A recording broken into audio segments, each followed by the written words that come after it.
صدیق خان کا تعلق افغانستان کے صوبہ بغلان سے ہے۔ 40 سال قبل کابل پر روسی الغار کے بعد ان کے خاندان نے پاکستان ہجرت کی۔ 80 کی دہائی میں اقوام متحدہ کے ادارہ برائے مہاجرین یا UNHCR نے جب افغان مہاجرین کو مگزبانی کی تربیت دی تو صدیق خان کے بڑوں نے بھی یہ ہنر سیکھا۔ آج وہ اسلام آباد کے قریب شہد کا فارم چلا رہے ہیں، مگر اس سال پیداوار بارشوں کے باعث بری طرح متاثر ہوئی ہے۔ اس وقت شدید گرمی ہوتے تھے پاکستان میں، لیکن اس سال ایک نہ دوسرے دن بارش ہو رہے ہیں، تو اس وجہ سے پھولوں پر اثرات پڑ رہے ہیں کہ یہ جو پھول میں رس ہے وہ گرمی کی شدت سے، ٹھنڈ کی وجہ سے اس میں پسینہ نہیں نکل آ رہا، پھولوں میں شہد کم ہو رہا ہے اور ٹائم ختم ہو رہا ہے۔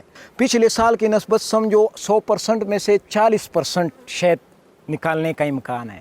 ایک محتاط اندازے کے مطابق پاکستان ہر سال تقریباً 25 سے 30 ہزار ٹن شہد خلیجی ممالک کو برآمد کرتا ہے، لیکن اس سال مگزبانی کے کاروبار سے منسلک تاجر بھی پریشانی کا شکار ہیں۔ اس سال دوسرے سالوں کی نسبت تھوڑا سا کمزور ہے، بلکہ سمجھو کہ نہ ہونے کے برابر ہے، کیونکہ اس سے اگلے سالوں میں اس وقت تک 2-3 دفعہ شہد نکل چکا ہوتا تھا، اور اس دفعہ ابھی تک بعض لوگوں نے نکالا ہے اور اکثریت نے نہیں نکالا۔ صدیق خان کا کہنا ہے کہ بارشوں کے علاوہ ماحولیاتی آلودگی کی وجہ سے بھی پھولوں میں رس کی نمایاں کمی دیکھی جا رہی ہے۔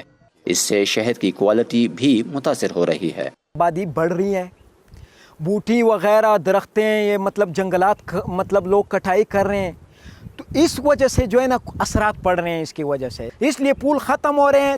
موسم بہار میں شہد کی کم پیداوار کے باوجود صدیق خان کو کرونا وائرس کا پھیلاؤ روکنے کے اقدامات سے امید کی ایک کرن بھی نظر آ رہی ہے، کیونکہ کارخانوں کی بندش اور ٹریفک میں کمی سے فضائی آلودگی میں جو کمی آئی ہے وہ شہد کی مکھیوں کے لیے سازگار ثابت ہو سکتی ہے، جس کا مطلب ہے صدیق خان کے لیے مستقبل میں بہتر منافع۔